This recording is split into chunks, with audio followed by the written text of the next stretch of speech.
बिस्मिल्लाहिर्रहमानिर्रहीम, अस्सलाम वालेकुम। लाखों करोड़ों दुरूदो सलाम मोहम्मद मुस्तफ़ा सल्लल्लाहु अलैहि वसल्लम और आले मोहम्मद पर। मैं हूँ उमर दराज गोंदल और आप मेरा फेसबुक और यूट्यूब चैनल देख रहे हैं।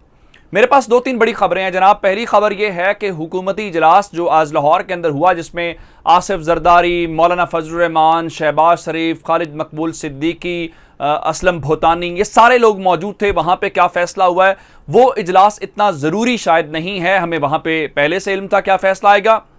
लेकिन कप्तान ने डंडा उठा लिया है और एक सवाल कल परसों से हम सबके जहन में था कि खान साहब हुकूमत में वापस आ रहे हैं। पंजाब का ज़िमनी इलेक्शन उन्होंने जीत लिया है। चूंकि उनकी हुकूमत गिराई गई थी और जो गिराने वाले हैं उसमें बहुत सारों के वो नाम लेते हैं। कभी वो मीर जाफर सादिक की बात करते हैं, कभी हैंडलर्स की बात करते हैं, कभी ये जो अपने करप्शन के केसेस माफ़ करवाने वाले हैं इनके मुतल्लिक बात करते हैं। इस सारी सूरत हाल को लेके आखिर इमरान खान की अब स्ट्रेटजी क्या होगी। शेख रशीद रात को बैठे हुए थे वसीम बादामी के शो के अंदर, उनसे ये बात पूछी गई जिस पे उन्होंने एक सवाल का जवाब ज़रूर दिया। वो इस्टेब्लिशमेंट को लेके था, जिसमें उन्होंने कहा कि खान साहब ने हमें ये कह दिया है कि आप इलेक्शन के ऊपर फोकस करें और आपको इस बारे में जो इस्टेब्लिशमेंट के बारे में बात करने की कोई ज़रूरत अब नहीं है। फिर एक और सवाल आज तहरीक इंसाफ के एक और रहनुमा से हुआ कि मिस्टर एक्स और मिस्टर वाई का क्या बना, जिस पे कहा कि इज इक्वल टू जेड, जिसका मतलब यह है कि अब वो जीरो हो गए हैं, उनके कोई मतलब नहीं। लेकिन खान साहब ने आज तबले जंग बजा दिया है, जिसका मतलब यह है कि खान साहब उस चीज को भूले नहीं हैं और खान साहब उस मामले को मंतकी अंजाम तक पहुंचा रहे हैं और पहुंचाएंगे। तहरीक इंसाफ फवाद चौधरी साहब पहले कह रहे हैं कि हुकूमत में हम आए तो साइफर की तहकीकात तो होंगी। पहली बात, आज इमरान खान ने इस बारे में ट्वीट करके यह बता दिया है कि हर वो शख्स, हर वो किरदार, यानी किसी एक की बात नहीं है, जो हुकूमत गिराने में मुलव्विस थे, उन सब का एहतसाब किया जाएगा। इमरान खान का कहना है कि कौम उन सब का एहतसाब करेगी जो हुकूमत की तब्दीली की साजिश और पाकिस्तान को इस अफसोसनाक सूरत हाल तक पहुंचाने में मुलव्विस थे। जिसका मतलब यह है कि कप्तान ने अब मौसर अंदाज के अंदर उन सब लोगों को जो किसी भी ओहदे के ऊपर जिसका ताल्लुक कहीं से भी है वो हुकूमत गिराने के अंदर मुलव्विस था, तो खान साहब अब उसको उसके बिल्कुल छोड़ेंगे नहीं और उन्होंने ऐलान कर दिया है। और अब खेल मजीद दिलचस्प होने वाला है और इनकी चीखें आप मजीद सुनेंगे। लाहौर के अंदर बैठक है। मैं लाहौर वाली बैठक के मुतालिक आपको तफसीलात बताने से पहले खबर एक और दे देता हूं। खान साहब ने जुमे के रोज कराची के अंदर होना है, लेकिन चूंकि पंजाब के अंदर ज़िमनी इलेक्शन है और उस ज़िमनी इलेक्शन को लेके यहां पे लोगों को गायब करने की और बहुत सारी बातें की जा रही हैं, चीखें इनकी बुलंद हो रही हैं। जब इमरान खान की बारी थी तो सबको आइन और कानून याद आ रहा था, अब किसी को जमहूरियत याद नहीं है, अब किसी को आइन याद नहीं है कि एक जमात जिसके पास वाज़े अक्सरियत है उसका वज़ीर आला क्यों मुंतखब नहीं होने दिया जा रहा। खान साहब कल लाहौर आ रहे हैं, उन्होंने लाहौर का दौरा करने का फैसला कर लिया है। तो आज ये मॉडल टाउन वाला जो इजलास हुआ है इसका कबाड़ा खान कल आके लाहौर खुद आके करेगा। मैं आपको एक और खबर दे देता हूं इससे हट के। तो मैंने आपको ये बता दिया कि खान साहब जो है वो लाहौर आ रहे हैं।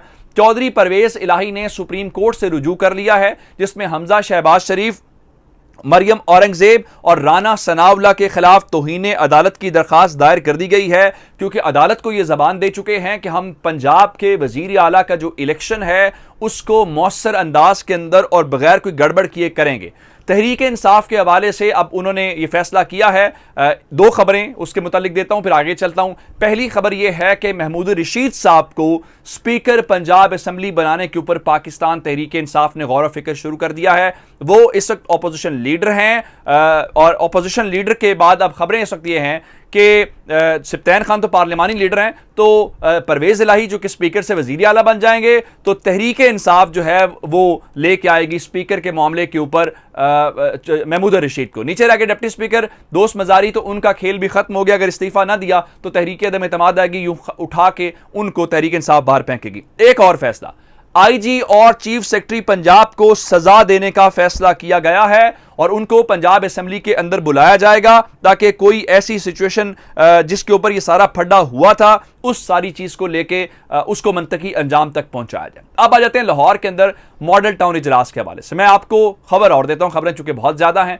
ये जो मॉडल टाउन में आज इजलास हुआ है उससे पहले रात को होटल के अंदर एक खुफिया मुलाकात भी हुई है। वो मुलाकात आसिफ जरदारी, शहबाज शरीफ और हमजा शहबाज शरीफ के दरमियान हुई है। खबरें यह थी कि हमजा शहबाज शरीफ इस्तीफा देना चाहते थे, लेकिन रात को आसिफ अली जरदारी ने इनको बुला के इस्तीफा देने से रोक दिया है और इनको कहा यह है कि सियासत के अंदर बहुत ज्यादा ऑप्शंस मौजूद होती हैं, आप इस्तीफे पे ना जाएं, हम यहां पे अपना पूरा जोर लगाएंगे। क्या जोर लगाएंगे? लोगों को खरीदेंगे। जो पहले जमीर बेचने वाले हैं आपने उनका हाल देख लिया, अवाम ने उनका क्या हाल कर दिया है। अजमल चीमा जो खान से गद्दारी करके नून लीग के अंदर गया था उसको लोगों ने फैसलाबाद के अंदर बुरी शिकस्त से दो चार किया है। आज अजमल चीमा जो है वो ये कहता हुआ नजर आया कि मुझे नून लीग ने हराया है, यानी तहरीक इंसाफ से आपके दरवाजे बंद, नून लीग के ऊपर आप इल्जामात लगा रहे हैं। वो कह रहे जी मकामी क़यादत ने भी और मरकजी क़यादत ने मेरी कैंपेन नहीं की। मरियम नवाज ने तो फैसलाबाद जाने का गवारा भी नहीं किया, सोचा भी नहीं है। इस सारी सूरत हाल से आपको अंदाजा हो रहा होगा कि इस वक्त इनकी पोजीशन है क्या। अब इस सारी सिचुएशन के दौरान मैं आपको ये बताऊं, इन्होंने सीधी सीधी टक्कर लेने का फैसला कर लिया है। नुसरत जावेद साहब ने आज अपने आर्टिकल के अंदर यह दावा किया है कि मुक्तदर हलकों ने इनको कहा था कि बजट और आईएमएफ डील के बाद आप अक्टूबर के अंदर इलेक्शंस करवाने के हवाले से जहन में रखिएगा।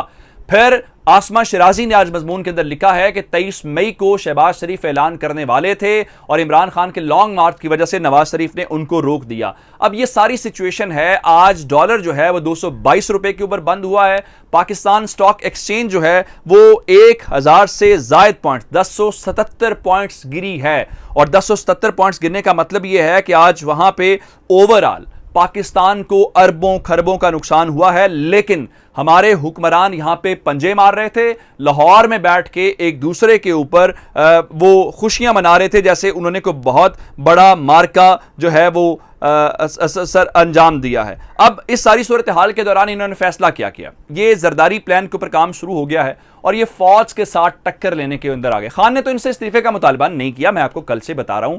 अब ये दबे लफ्जों के अंदर फौज को टारगेट करेंगे, ये अदलिया को टारगेट करेंगे और जरदारी का प्लान यही है। वो कह रहा है जी जो हमें गारंटीज दी गई थी मैं उनको भी मनाने की कोशिश करता हूं और इन्होंने अब आज इजलास के अंदर मुतफिका फैसला यह किया है कि असेंबलियां अपनी मुद्दत पूरी करेंगी। भाई आप मुद्दत तो पूरी करेंगे लेकिन किस बुनियाद के ऊपर पूरी करेंगे ये अभी तक किसी को कोई मालूम नहीं है और फिर इनके पास कोई अखलाकी जवाब, कोई अखलाकी जुर्रत नहीं है। हर गुजरता घंटा, हर गुजरता दिन इनके लिए नुकसानदेह है और सूरत हाल इमरान खान की फेवर में जाती हुई नजर आ रही है। मैंने आपको पीपी जो 7 रावलपिंडी का मामला है बताया था कि पहले उनकी दरखास्त मंजूर हुई जहां पे रिकाउंटिंग यानी दोबारा गिनती की बात है, जिसके बाद अब नई खबर जरा सुन लीजिए। पहले उन्होंने कहा जी आप हमें लिख के दे रिटर्निंग ऑफिसर ने कि आपने किन किन पोलिंग स्टेशन का काउंटिंग करवानी है। उसके बाद उस साहब ने फरमाया जी मैं वो 250 जो पोलिंग स्टेशन हैं उसकी काउंटिंग नहीं करवा सकता, जो मुस्तरद शुदा वोट्स हैं